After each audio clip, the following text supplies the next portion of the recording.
자, 그러면 오늘 2023년 4월 23일 주일 예배 깨어있으라 두 번째 시간입니다. 이 말씀을 이제 지난주에 저희가 나눴고 오늘 두 번째 시간인데요. 이 말씀을 나누기 전에 제가 한 가지 좀 우리가 이 말씀을 좀 대하는 우리의 마음가짐에 대해서 좀 생각했으면 좋겠어요. 이따가 제가 설교에도 그런 내용이 나오겠지만은 그런 내용이 나오겠지만 저희가 이제 수요일 날도 예배 드리면서 이제 뭐 그 사도행전 보시면은 제자들이 이렇게 성령을 받고 설교를 하는데 그 내용들이 다 죄와 회개 이런 내용입니다. 그래서 사실은 성경을 자세히 보면 회개에 대한 내용이 굉장히 많이 나옵니다. 근데 사람들이 그런 것들을 이렇게 기피하거나 아니면 교회가 또 그냥 모였으니까 그냥 서로 이렇게 좀 힘이 되고 격려가 되고 위로가 되는 얘기들을 좀 하고 나면 기분도 좋잖아요. 갈 때도 마음이 편하고. 그러니까 그런 이야기와 메시지에 주목을 하다 보니까 사실 때때로 성경에서 정말로 중요하게 강조하고 있는 내용들을 그냥 이렇게 지나치거나 중요하게 여기지 않을 때가 많아요. 그래서 제가 여러분들한테 의도적으로 그런 설교를 들은 게 아니라 지금 사도행전 설교를 들어보신 분들은 알겠지만 다 그런 얘기가 계속 반복해서 성경은 나오고 있거든요. 그런데 이제 그런 이야기들을 사람들이 이제 왜냐하면 회개라는 게 자기 자신을 이렇게 내려놓고 꺾어야 되는 얘기니까 그런 얘기를 사람들이 이렇게 좋아할 수는 없는 거죠. 그럼에도 불구하고 그런 메시지가 중요한 이유를 제가 한 가지 말씀드리면 오늘 본문도 그렇지만은 이 열천이의 비유도 그렇지만 만약에 여러분 뭐 이제 시험으로 제가 비유를 하면 여러분들이 만약에 수학 능력 시험 수능을 보는 사람들이에요. 근데 제가 여러분들을 이제 가르치는 사람인데 제가 여러분들한테 연습 문제를 제시를 하는데 아주 여러분들이 시험 보면 100점을 맞을 수 있는 문제만 계속 내주는 거예요. 그러면 여러분들의 기분은 좋죠. 그날 시험 봤는데 90점, 100점이 다 나온 거예요. 그래서 문제가 그렇게 어렵지 않구나라고 했는데 그렇게 계속 반복적으로 그런 문제만 냈는데 진짜로 수능날 딱 가서 시험 문제를 봤더니 완전히 이 격차가 너무나 큰 거를 알게 되면 여러분들은 굉장히 당황을 하실 거예요. 이 구원과 성경의 복음의 얘기가 그렇다는 거예요. 하나님이 말씀하시는 구원에 대한 이야기는 굉장히 중요하고 무겁고 어떻게 보면 강렬하고 진지한데 우리는 그냥 100점, 90점 맞는 이야기들만 계속 듣고 싶은 거예요. 그러다 보니까 어느 순간에 하나님의 뜻하고 성도에 가지고 있는 신앙과 이런 것들이 계속해서 격차가 벌어지게 된다는 겁니다. 그래서 예수님이 깨어있으라 그리고 말씀을 정말로 깊이 묵상해라라는 말씀을 계속 하시는 거거든요. 그러니까 우리가 이런 말씀을 듣고 나눌 때 여러분들이 왜 자꾸 뭐 날씨도 좋고 4월도 됐는데 뭘 회개하고 깨어있으라 그러고 이제 좀 다른 얘기하면 안 되나? 뭐 이런 생각을 하실 수도 있겠지만 그런데 여러분 정말로 이게 여러분들을 살리고 마지막 때 예수님을 여러분들이 심판대에서 만났을 때 이게 진짜 예수님 말씀이 맞았구나라고 하면 여러분들 저한테 감사해 하실 거예요. 근데 그런 거 별로 중요하지 않는 사람들에게는 당장 그런 메시지들이 별로 달갑지 않을 수도 있겠죠. 이건 여러분들이 판단하실 문제입니다. 어쨌든 오늘 이제 두 번째 말씀을 저희가 이어나갈 텐데 한번 잘 들어보시고 좀 내용이 있긴 있습니다. 설교 내용이 좀 있고 저도 신경 써서 좀 더 준비를 했는데 한번 오늘 이렇게 여러분들 집중해서 내 인생에서 참 중요한 메시지다라고 생각하시고 들으신다면 지루하시지 않고 또 잘 이렇게 은혜롭게 들으실 수 있을 거라고 생각을 합니다. 자, 그러면 마태복음 25장 5절에서 13절 저희가 다 읽지 않고 지난주에 읽었던 본문을 조금 잘라서 읽겠습니다. 마태복음 25장 5절에서 13절입니다. 시작. 신랑이 더디 오므로 다 졸며 잘세 밤중에 소리가 나되 보라 신랑이로다 맞으러 나오라 하매 이에 그 처녀들이 다 일어나 등을 준비할세 미련한 자들이 슬기 있는 자들에게 이르되 우리 등불이 꺼져가니 너희 기름을 좀 나눠달라 하거늘 슬기 있는 자들이 대답하여 이르되 우리와 너희가 쓰기에 다 부족할까 하노니 차라리 파는 자들에게 가서 너희의 쓸 것을 사라 하니 그들이 사러 간 사이에 신랑이 오므로 준비했던 자들은 함께 혼인잔치에 들어가고 문은 닫힌지라. 그 후에 남은 처녀들이 와서 이르되 주여 주여 우리에게 열어주소서. 대답하여 이르되 진실로 너희에게 이르노니 내가 너희를 알지 못하노라 하였느니라. 그런즉 깨어 있으라. 너희는 그 날과 그 때를 알지 못하느니라. 네. 혼인잔치의 비유 우리 지난주에 나눴습니다. 마태복음 25장의 내용이었죠. 열처녀의 비유를 통해서 우리는 깨어있으라는 주제로 말씀을 나눴습니다.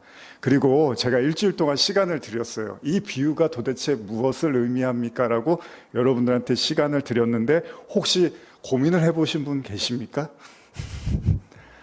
다 고민해 보셨던 것 같습니다. 예. 과연 이런 메시지들이 우리에게 무엇을 말씀하시는가? 혹시 지난주에 못 들으신 분 있으실 것 같아서 제가 간단히 설명드리면 예수님이 천국에 관한 비유를 하세요. 그런데 10명의 처녀들이 이제 신랑을 맞이할 기다리고 있는데 맞이하기 위해서 이제 유대 당시의 결혼법상에서는 이제 신랑이 처녀를 데리러 집으로 오는데, 그러니까 그 아내를 데리러, 신부를 데리러 집으로 오는데, 그때 신부의 들러리들이 한 10명 정도가 그 신랑을 이제 맞이할 준비를 해줘야 되는데, 이제 신랑이 왔는데 문제가 생겼어요. 등불을 들고서 10명이 이렇게 기다렸는데 5명의 여인의 등불은 꺼져 있고 5명의 여인의 등불은 켜져 있는 거예요. 그런데 신랑이 등불이 켜져 있는 여인들을 데리고 혼인잔치에 가고 등불이 꺼져 있는 여인들은 혼인잔치에 못 들어오게 했다. 이런 내용입니다. 이런 비유를 예수님이 우리에게 주신 건데 이것이 무엇을 의미하는지에 대해서 이제 여러분과 함께 고민해 보기로 한 거죠. 그러니까 기름이 있었던 여인은 슬기로운 처녀라고 성경에서 말하고 기름이 없었던 여인들은 미련한 처녀라고 이야기를 하고 있다는 겁니다. 그 여인들은요, 혼인잔치에 그 신랑 대신 이제 예수님이잖아요. 못 들어오게 하고 심지어는요, 신랑이 나는 너를 모른다라는 이야기를 합니다. 그래서 우리가 고민을 해봤는데 혹시 이 내용들이 좀 난해하게 느껴지실 수도 있고요. 한편으로는 여러분들 나름대로 명쾌한 해답을 얻으셨을 수도 있습니다. 그렇습니다. 이 비유는 무엇을 위한 비유라고요? 천국에 대한 비유래요. 천국에 대한 비유니까 예수님은 반드시 이 일이 일어날 거라는 거예요. 그래서 우리가 예수님의 마태복음 25장에서의 비유 중에 예루살렘 성전의 멸망에 대한 비유를 예수님이 하셨잖아요. 그런데 실제로 예수님이 돌아가시고 30년이 좀 지나고 예루살렘 성전이 완전히 무너졌습니다. 그러니까 예수님이 예언하신 대로 그 일이 일어났다면 그 다음에 나오는 이 비유들도 반드시 저와 여러분들의 인생에서 그리고 우리의 신앙에서 나타날 일이라는 겁니다. 그래서 우리가 진지하게 생각해 보자는 것이었습니다. 자, 예수님은 구원의 조건으로 기름을 이야기하셨습니다. 기름이 있느냐 없느냐가 천국에 들어가고 못 들어가고의 기준이라고 이야기를 하십니다. 그러니까 신랑이요, 오로지 기름을 가진 자들만 혼인잔치에 참여할 수 있다. 그런데 신랑을 기다리던 10명의 처녀들을 보면은 어땠죠? 기름이 있는 사람도 있고 없는 사람이 있었는데 문제는 뭡니까? 다 기다리다가 신랑이 올 거를 기다리는데 밤이 늦어도 안 오니까 다 졸다가 결국은 잠이 들었다는 겁니다. 그런데 졸고 자는 거를 신랑이 문제 삼는 게 아니라 기름이 있느냐 없느냐 이걸 가지고 신랑이 판단을 하더라는 겁니다. 우리가 지난 시간에도 나누었지만요, 이 본문의 비유는 굉장히 냉정합니다. 어떻게 보면 그렇죠. 왜냐하면 슬기로운 처녀가 구원을 받는데 이 여인들이 눈이 오나 비가 오나 변심하지 않는 마음으로 신랑을 기다리고, 미련한 처녀들은 그렇지 않고 자기 멋대로 살다가 신랑이 오는 타이밍을 놓쳐서 구원을 못 받은 게 아니라는 거예요. 문제는 뭐냐면 슬기로운 처녀나 미련한 처녀나 10명 다 신랑을 애타게 기다렸던 것 같아요. 근데 준비성을 철저히 했던, 조금 더 기름을 가지고 있었던 여인들은 신랑이 올 때까지 불을 켤 수가 있었는데, 기름을 많이 못 가지고 있었던 여인들은 불을 못 킨 거잖아요. 결국 신랑이 왔을 때. 그러면 준비성을 철저히 한 여성들은 구원을 받는 거고, 준비성이 별로 안 된 사람들은 구원을 못 받는 건가? 그럼 준비를 철저히 하라는 얘기인가? 뭐 이렇게 생각할 수도 있잖아요. 저도 이제 인터넷 통해서 설교를 보다가 한 목사님이 이제 이런 말씀을 하셨단 말이에요. 지금이 말세와 다르지 않는데 성도들 모습이 전혀 그렇지 않다는 거예요. 아까도 들으신 것처럼 자동차 연료의 경고등이 깜빡깜빡 거리고 있는데, 조금 있으면 차에 기름이 다 떨어지게 생겼는데 이제 자기가 지갑을 놓고 왔는데, 그러면 목적지까지 가기 위해서 어떻게 해야 되느냐? 당연히 차가 움직이는데 연료를 쓸 수 있도록 에어컨도 끄고 뭐 라디오도 끄고 최대한 짐을 적게 싣고 더 효율적으로 운전을 해야 되잖아요. 근데 그런 거를 전혀 신경을 쓰지 않는다는 겁니다. 이제 그런 식의 이제 예화로 말씀을 하셨는데, 그렇습니다. 우리가 갑작스러운 위기 순간을 당하게 되면, 혹은 생각하지도 못했던 사고가 갑자기 일어나게 되면 우리가 최대한 우리가 불필요한 것들은 다 포기를 하잖아요. 그리고 정말로 해야 될 일에 그 일에만 집중을 하게 되는 거잖아요. 그럼에도 도대체 기름으로 구원을 결정하는 이 비유가 우리에게는 여전히 난감하다는 거예요. 이런 양상의 메시지는 지난주에 나눴던 본문들을 제가 다시 한번 여러분과 상기시켜드리면서 말씀을 드리려고 하는데, 마태복음 7장 22절에서 23절 보시면요, 이 메시지를 한번 다시 조금 잘라서 읽어보겠습니다. 시작. 그날에 많은 사람이 나더러 이르되 주여 주여 우리가 주의 이름으로 선지자 노릇하며 주의 이름으로 귀신을 쫓아내며 주의 이름으로 많은 권능을 행하지 아니하였나이까 하리니 그때 내가 그들에게 밝히 말하되 내가 너를 도무지 알지 못하니 불법을 행하는 자들아 내게서 떠나가라 하리라. 이 본문에서도 주님은요, 일평생 주님의 이름으로 최선을 다한 신앙인들에게 어떤 행위도 인정을 안 해주십니다. 심지어는 그들을 모른다고 하세요. 또 여기처럼. 그리고 더욱 기가 찰 노릇은요, 그들의 모든 행함에 대해서 정말 주님을 믿고 사랑하는 마음으로 행했다고 자부한 그 선지자 노릇, 귀신 쫓음, 권능에 대해서 불법이라고까지 말씀을 하세요. 그러니까 정말 기가 막히고 코가 막힐 지경이죠. 여러분들 만일 일평생 교회를 다니고 최선을 다했는데 신앙생활을 했어요. 근데 마지막 때 예수님이 오셔서 나는 너를 몰라 이렇게 말씀하시면 얼마나 기가 막힙니까?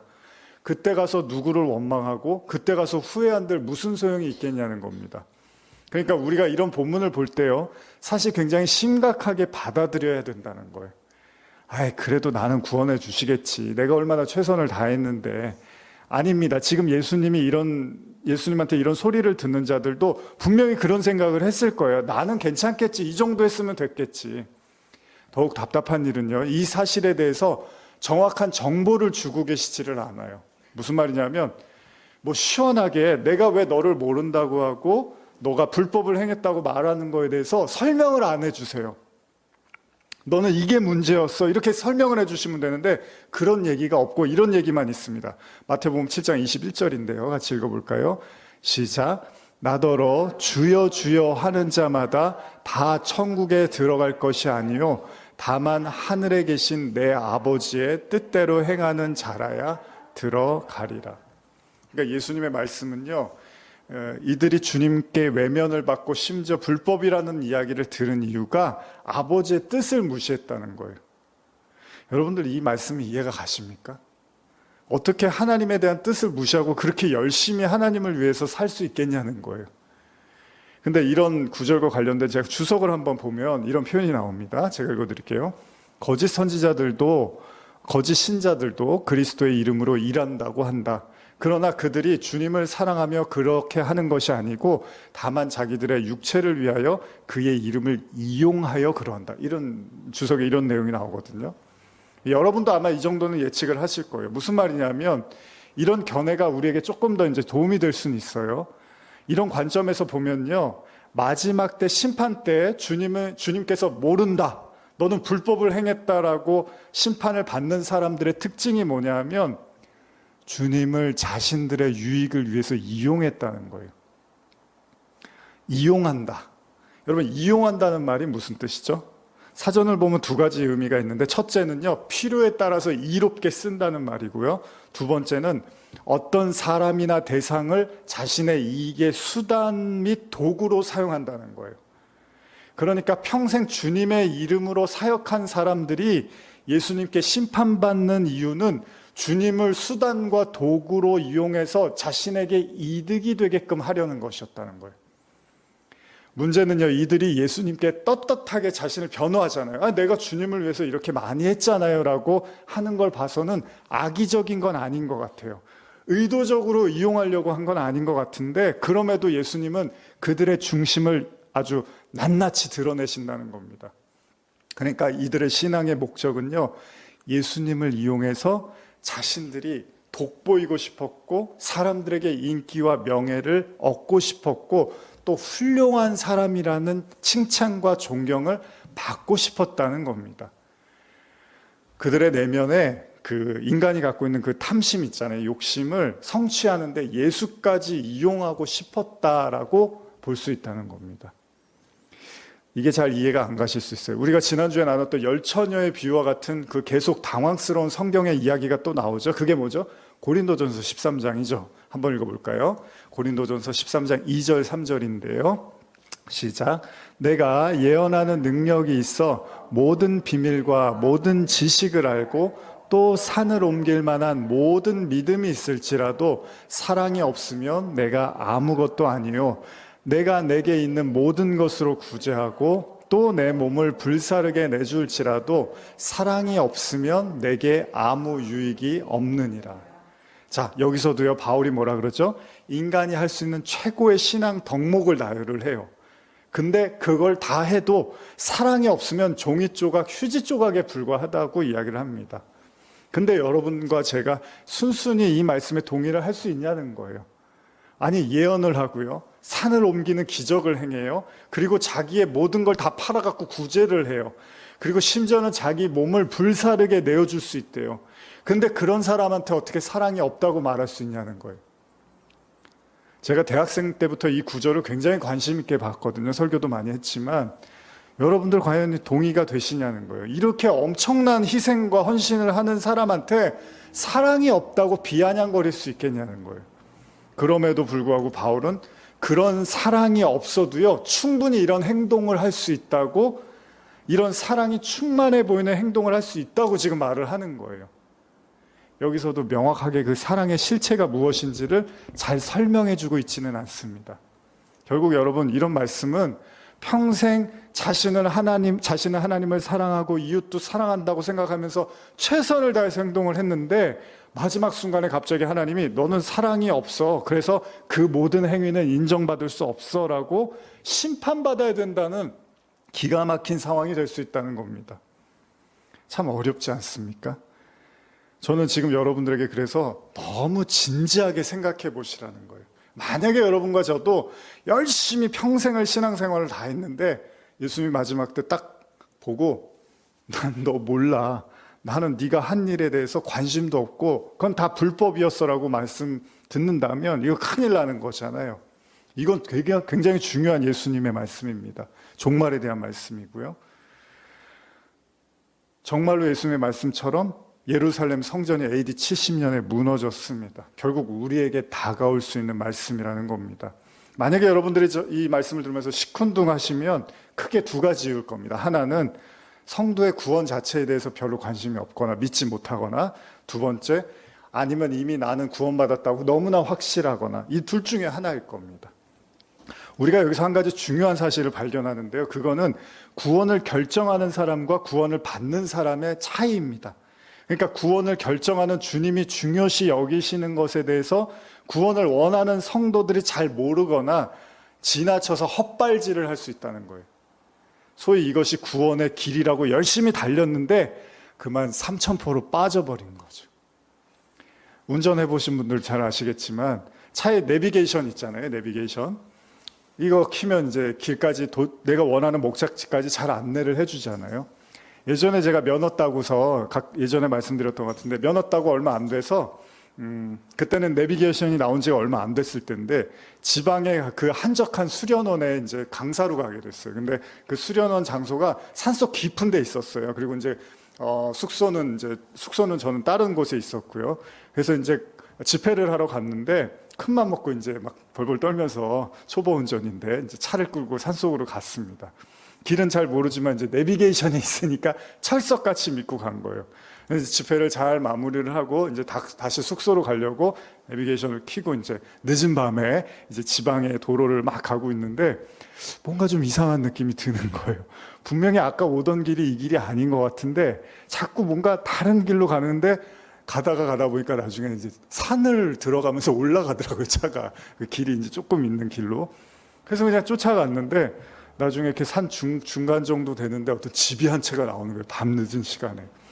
그러니까 갑자기 소름이 돋는 거예요. 그래서 차를 세웠는데 갑자기 인기청이 들더니 어떤 할아버지가 거기서 이렇게 나오시는 거예요.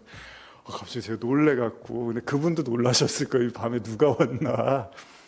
다행히 이제 인사드리면서 이래서 잘못 온 것 같다 했더니 길을 다시 안내해 주셔서 차를 돌리고 이제 갔습니다. 여러분, 잘못된 길을 굉장히 열심히 간 거예요. 그 내비게이션만 믿고. 믿을 게 내비게이션밖에 없으니까. 근데 요즘은 이제 워낙 내비게이션이 잘 돼 있어요. 그래서 크게 실수할 일들이 별로 없으실 겁니다. 근데 여러분도 잘 아시지만 내비게이션에 설정된 주소를 여러분 이탈해서 차가 달리면 어떡하죠? 경로를 이탈하였습니다. 계속 이 얘기가 계속 나오죠. 다시 그 원래의 길대로 갈 때까지. 끝까지 얘기해 줍니다. 기계니까. 어쩌면요, 성실히 차를 운전했는가 보다 더 중요한 사실이 있다면 여러분과 제가 믿고 달리는 그 내비게이션이 정확한지를 의심해 볼 필요가 있다는 겁니다. 여러분, 이단들도요, 되게 열심히 해요. 정말 열심히 해요. 예. 정말 열심히. 정말 모든 걸 바쳐요. 그래서 그냥 다 완전히 망해버리는 거예요. 그러니까 열심히 한 게 중요한 게 아니라 어디를 향해서 가고 있느냐가 사실은 더 중요한 거죠. 제때 그 업데이트를 하지 않은 내비게이션은 헛걸음을 치게 만들 수도 있습니다. 우리가 지금까지 나누었던 심판의 순간, 그러니까 우리를 당황스럽게 하는 그런 구절들을 이제 또 하나 살펴보면요. 사무엘상을 보면 여러분 이제 예전에 사무엘 말씀을 떠올려 보시면 하나님께 버림받은 왕이 있었죠. 왕인데 하나님께 버림받았어요. 하나님이 세워주셨는데 사람들이 원해서 세워주셨는데 하나님이 다시 버린 왕 사울에 대한 이야기가 나오는데 한번 이야기 나눠보겠습니다. 사무엘상 15장 2절 3절입니다. 시작. 만군의 여호와께서 이같이 말씀하시기를 아말렉이 이스라엘에게 행한 일 곧 애굽에서 나올 때 길에서 대적한 일로 내가 그들을 번하노니 지금 가서 아말렉을 쳐서 그들의 모든 소유를 남기지 말고 진멸하되 남녀와 소아와 젖먹는 아이와 우양과 낙타와 나귀를 죽이라 하셨나이다 하니. 이게 무슨 말이냐면 하나님이요 사울에게 이제 전쟁을 하게 되잖아요. 왕으로서 장군으로서. 그런데 이제 아말렉이라는 족속과 전쟁을 치르게 되는데 그때 전쟁할 때 모든 소유를 남기지 말고 다 진멸하라고 하셨어요.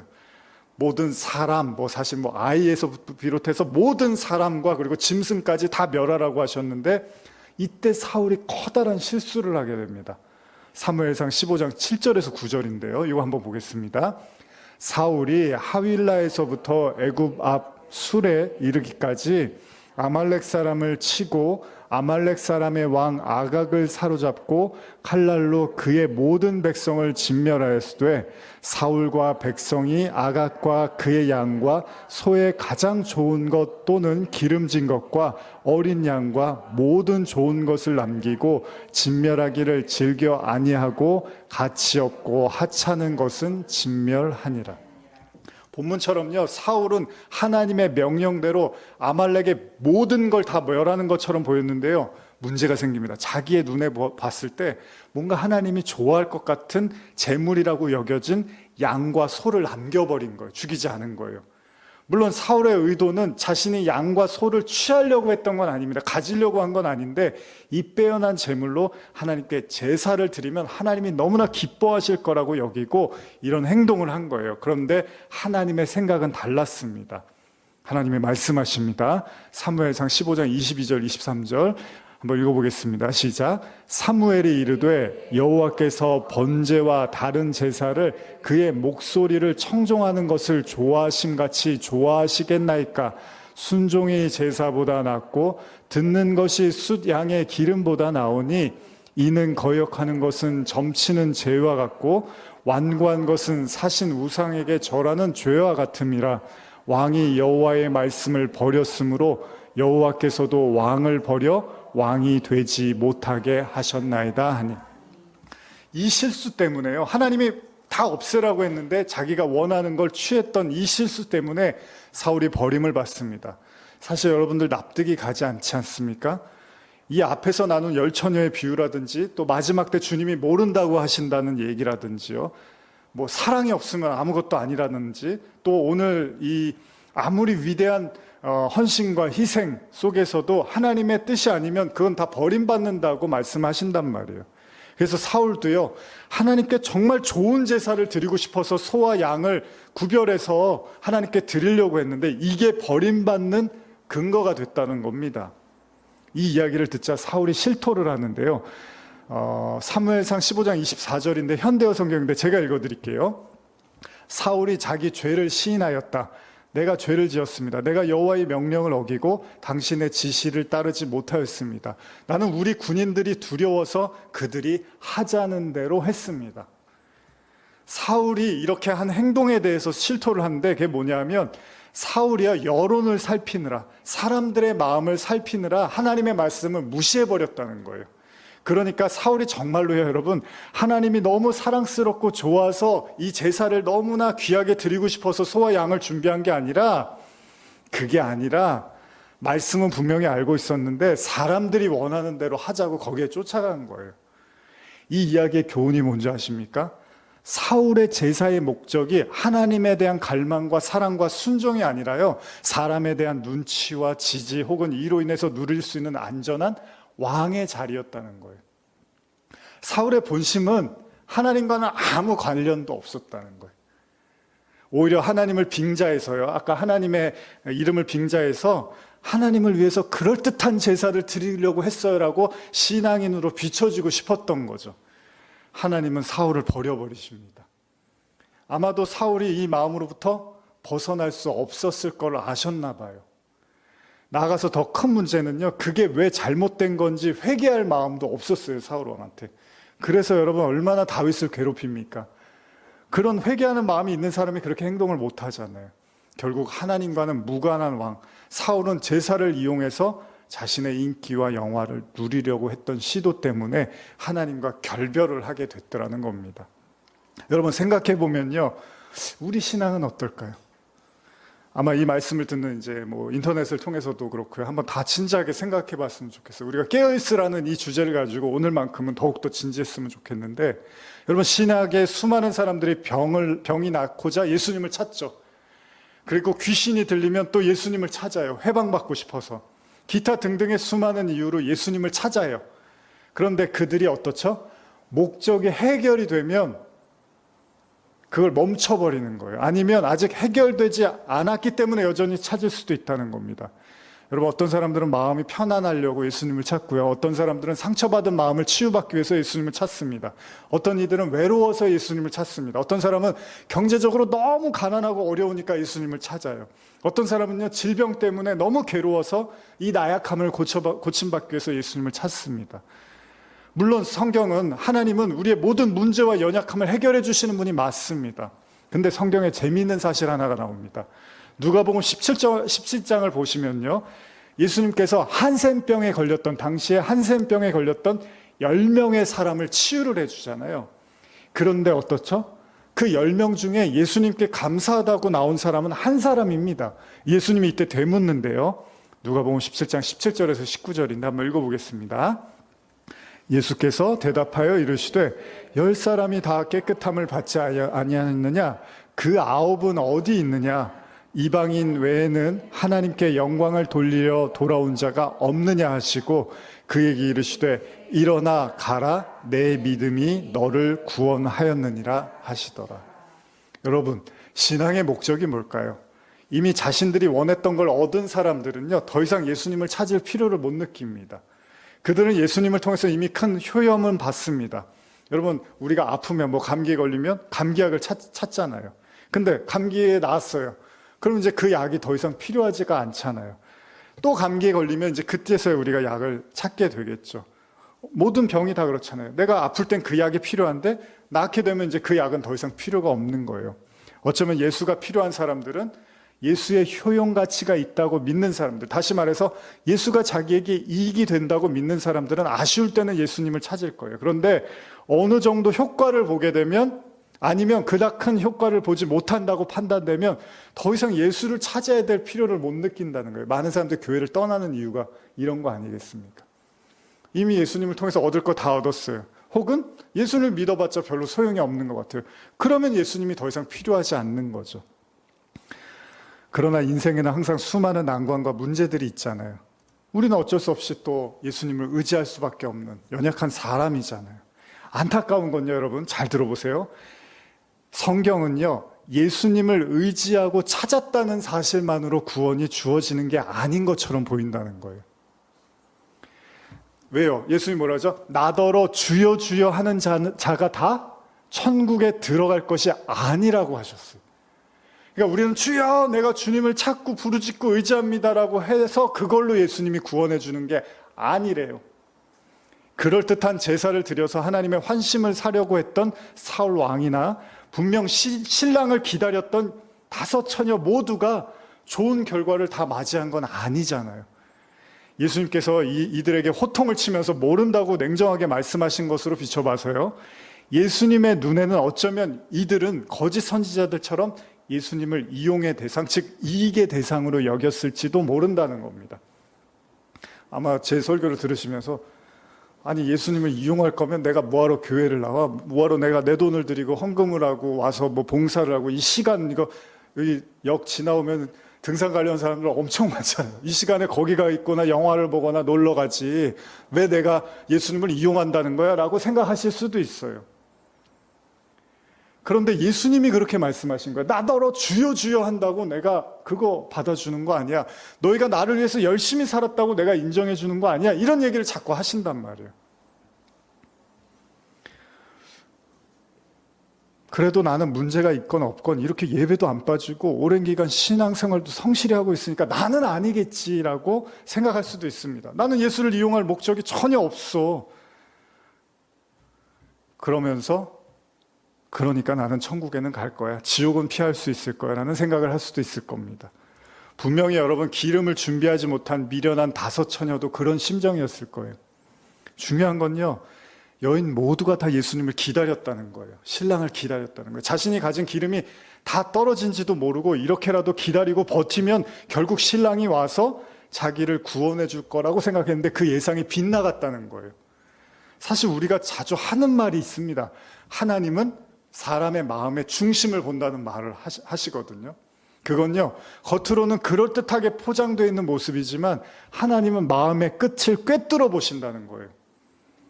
사울 왕이요, 하나님께 좋은 제사를 드리겠다고 했을 때 하나님은 딴 마음을 품고 있는 걸 이미 다 보신 거잖아요. 때로는 우리 자신도 우리 스스로에게 속을 때가 있습니다. 제가 오랜 기간 인터넷 설교를 하면서 나름 이게 온라인 시대를 위한 최선의 선교의 방법이 아니겠느냐, 전도의 방법이 아니겠느냐고 나름 열심히 이제 노력을 기울이고 여러분들도 이렇게 기도해 주시잖아요. 근데요, 또 다른 제 모습은 설교의 조회수를 수시로 체크를 합니다.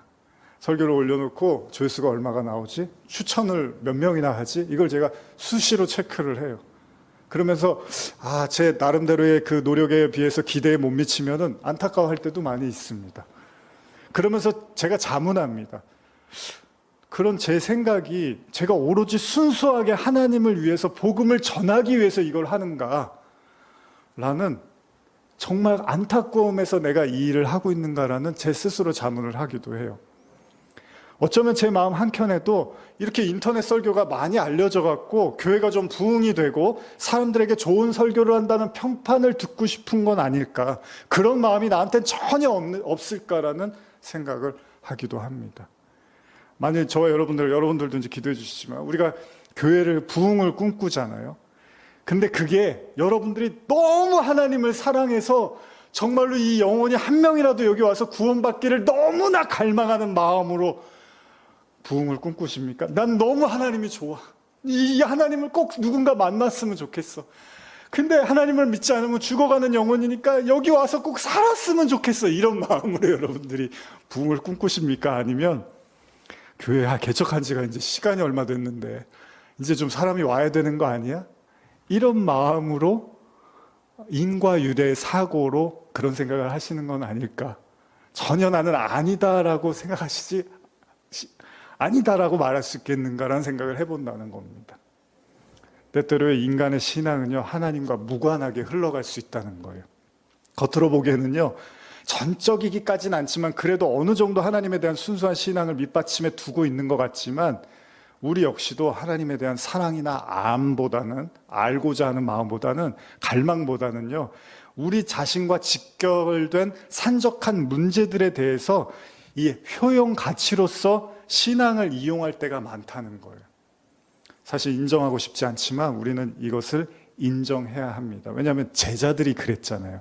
아까 제가 내비게이션에 관한 말씀을 잠깐 드렸었는데, 요즘 이제 핸드폰은 워낙 잘 돼 있어서 그냥 자동으로 업데이트가 되지만 저는 이제 내비게이션을 따로 써요. 그게 편해갖고.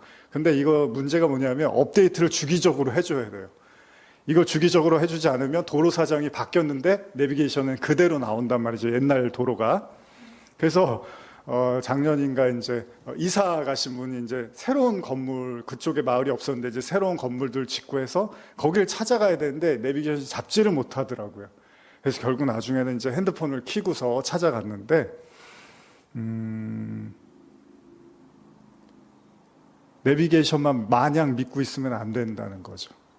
어릴 적, 혹시 여러분들도 기억나시는지 모르지만, 제가 이제 3학년 때, 예를 들면 3학년 때, 4학년 형들이 교실로 이렇게 와요.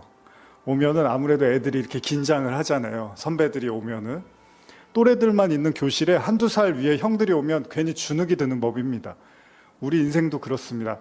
아직 4학년인데요. 2학년, 3학년들을 보면서 마치 자기가 뭐가 되는 것처럼 으스대는 사람들이 있습니다. 그러면서 그런 사람들 사이에 껴서 더 이상 공부를 하지 않아도 배우지 않아도 되는 줄 착각하는 사람들이 있다는 거예요. 아직 졸업을 하려면 6학년까지 다 맞춰야 되는데 4학년이면 배울 만큼 배웠고 알 만큼 알았다고 생각하면서 자기보다 어린 사람들 앞에서만 계속 이렇게 힘을 주는 거예요. 의시되는 거예요. 오히려 자신보다 어린 사람들 앞에서 군림하면서 대장 노릇하려고 하고 자기도 잘 알지 못하는 졸업 이후의 삶에 대해서 혼수를 두면서 세상이 어떻고 저렇고 말하는 사람들이 있다는 겁니다.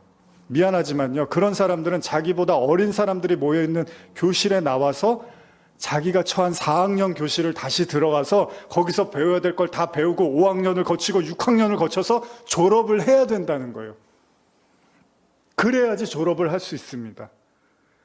그러나 여전히 내가 나가야 될 길에 대해서 생각하지 않고 나보다 못한 사람들을 바라보면서 그걸로 안주하려고 하는 사람들이 많이 있다는 겁니다.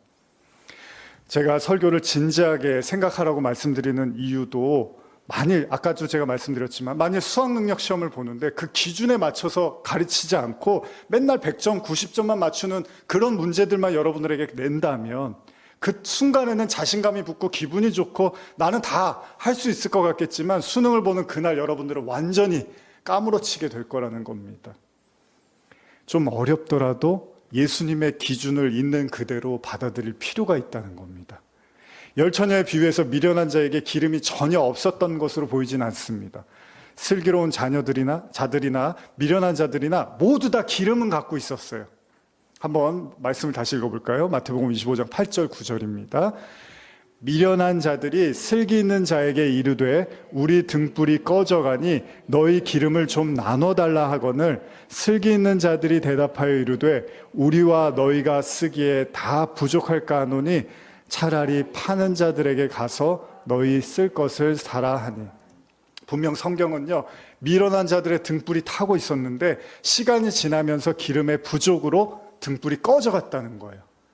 이 비유에서 가장 중요한 건요, 뭐죠? 처녀들이 기다렸던 신랑을 만나는 거예요. 즉 뭐죠? 신랑의 얼굴을 알아볼 수 있는 게 굉장히 중요한 거예요. 졸고 잘 수도 있습니다. 힘들면 기다리다 지쳐서 졸고 잘 수 있는데 그걸 신랑이 문제 삼지는 않았어요. 신랑이 나타났을 때 자기 얼굴을 알아볼 수 있느냐가 신랑한테는 중요했다는 겁니다. 그래서 등불이 필요했고 그 등불을 켜기 위한 기름이 필요했던 겁니다. 여러분, 신앙의 궁극적인 목적은요, 단지 기다리는 것만이 아니라는 겁니다. 신앙의 목적은 안 자고 안 조는 게 목적이 아니라는 거예요. 신앙의 목적은 성실한 게 목적이 아니라는 겁니다. 신앙의 목적은 착한 행동을 열심히 하는 것이 목적이 아니라는 거예요. 신앙의 목적은 뭐죠?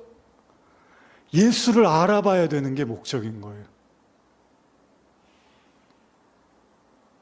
그래서 예수님이요, 등불을 사람의 눈에 비유하기도 하는데요. 성경의 산상수훈을 보시면 마태복음 6장 22절 23절 보시면요. 한번 읽어볼까요? 시작. 눈은 몸의 등불이니 그러므로 내 눈이 성하면 온 몸이 밝을 것이요 눈이 나쁘면 온 몸이 어두울 것이니 그러므로 내게 있는 빛이 어두우면 그 어두움이 얼마나 더하겠느냐. 요새 눈 안 좋으신 분들 많죠? 근데 예수님이 그러는 거예요. 눈이 온 몸의 등불이래요. 이 눈은 아니겠죠. 단지 시각을 얘기하는 거죠. 우리가 갖고 있는 시각. 이게 굉장히 중요하다는 거예요. 그러니까 슬기로운 처녀의 등불을 눈에다가 우리가 비유를 한다면 그들의 등불은 예수님, 그를 알아볼 수 있도록 켜져 있었어요. 눈이 떠져 있었어요. 그런데 미련한 자들의 등불은 예수님이 왔을 때 알아보지 못하도록 감겨져 있었어요. 꺼져 있었다는 겁니다. 어떤 의미에서 이것은 그를 알아볼 수 있는 눈을 가졌느냐, 그렇지 않은가의 이야기로도 해석할 수 있다는 거예요. 물론 이것을 우리가 사랑의 말씀에 빗대어서 진짜 예수님을 사랑하느냐 아느냐 이렇게도 말할 수 있겠지만 조금 더 저는 구체적으로 말씀드리고 싶은 겁니다. 앞에서 나눈 내비게이션이라든지 저학년반에서 으스되는 고학년 형이라든지 이런 맥락에서 생각해 본다면 여러분도 저도 잘 들어야 되는 거예요. 신앙의 목적을 어느 정도 이뤘다고 여기거나 지금 나의 신앙에 어느 정도 만족감을 표하면서 이 정도 알 만큼 알았고 배울 만큼 배웠다고 자부하면서 특히 신앙 많은 사람들이 이런 생각을 한단 말이에요. 뭐 교회가 크거나 아니면 뭐 뭔가 신앙적으로 성공한 사람 같으면 이제 나 정도면 됐다라는 생각을 하는데 그들은 스스로 자부하면서 구원받았다고 여기겠죠. 그런데 그런 사람들한테 제가 던지고 싶은 말입니다. 예수님은 산상수훈에서 눈을 등불에 비유했습니다. 만일 우리들도 마찬가지지만 그런 신앙이 아직 예수님의 얼굴을 보는 데까지 미치지 못한 신앙이라면, 그러니까 여러분들이 이 정도면 됐다고 여기면서 비척해 놓은 기름이요, 예수님을 알아볼 수 있는 일에 아직 미치지 못한 양이라면 언젠가 신랑이 들이닥쳤을 때 그 불을 켜야 되는데 못 켜서 못 알아볼 거라는 거예요. 왜냐하면 열처녀의 비유에서처럼 자고 있어서가 문제가 아니라 깨었는데 신랑을 못 알아봤다는 게 문제였다는 겁니다. 그렇습니다. 기름은 성령을 상징합니다. 또 기름 부음 받은 자, 곧 메시아를 상징할 수도 있습니다. 무슨 이야기입니까?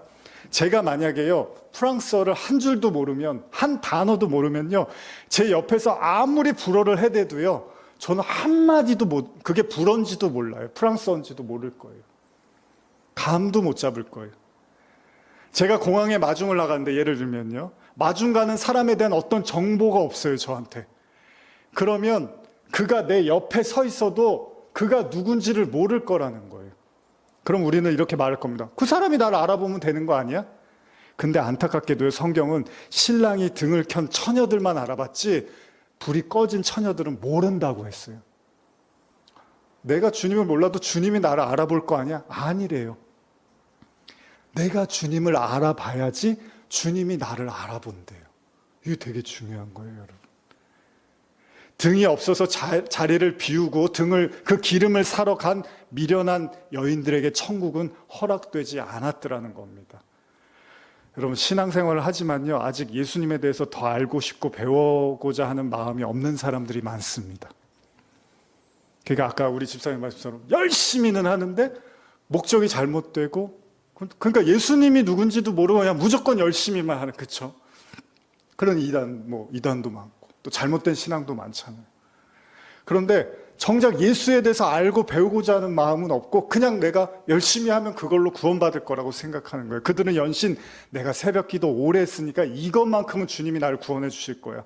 내가 전도를 얼마나 많이 했는데 내가 교회 봉사 헌금 이거는 구원받는데 아무 문제가 없을 거야 라고 생각할 수 있지만, 그렇기 때문에 하나님의 말씀을 배우는 그것에 대해서는 커다란 관심을 갖지 않고요, 예수님을 더 깊이 알려고는 하지 않고 그냥 자기가 쌓아놓은 행위를 가지고 구원을 자신할 거라는 겁니다. 요한복음 3장에서 예수님이 뭐라 그러죠? 니고데모에게 거듭나라고 하십니다. 근데 거듭나라고 하실 때 물과 성령으로 거듭나라고 하는데, 여러분 여기서 물과 성령, 물이 뭔지 아십니까? 말씀입니다. 그러니까 예수님이 거듭날 수 있는 방법은 말씀으로, 성령으로 거듭나라는 거거든요. 그래야지 예수님을 알아보고 천국에 들어갈 수 있다고 말씀하신 거예요.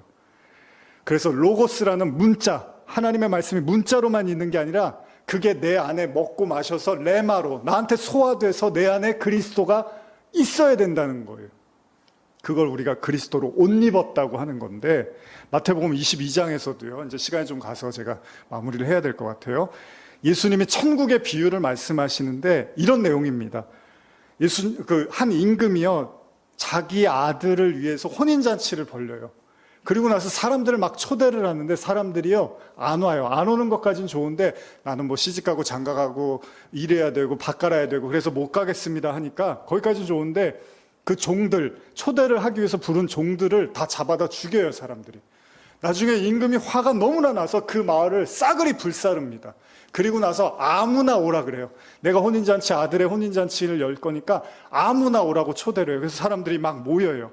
근데 그때 임금이 한 사람을 보고서 갑자기 말을 하는데, 이 한 사람이 문제가 뭐냐면 예복을 입고 오지 않았어요. 그게 뭐냐면 유대 결혼에서는 혼인잔치를 할 때 그 혼인잔치를 준비하는 사람들이 예복을 줘요. 그럼 그 옷을 입고 와야 돼요. 근데 그 옷을 입고 오지 않고 자기 옷을 입고 온 거예요. 이때 임금이 뭐라고 하냐면 마태복음 22장 11절에서 14절인데 같이 읽어볼게요. 시작. 임금이 손님들을 보러 들어올새 거기서 예복을 입지 않은 한 사람을 보고 이르되 친구여 어찌하여 예복을 입지 않고 여기 들어왔느냐 하니 그가 아무 말도 못하거늘 임금이 사원들에게 말하되 그 손발을 묶어 바깥 어두운 데에 내던지라. 거기서 슬피 울며 이를 갈게 되리라 하니라. 청함을 받은 자는 많되 택함을 받은 자는 적으니라. 결국은 버림을 받습니다. 그 옷을 입고 오지 않은 거예요. 슬기로운 열처는요, 이미 예수 그리스도가 누군지를 마음으로 알고 있었다는 거예요.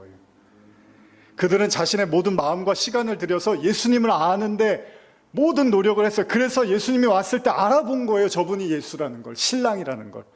그들은 참회함과 십자가, 죽음, 부활을 통해서 그리스도와의 연합을 통한 그리스도가 그 안에 거했던 거예요.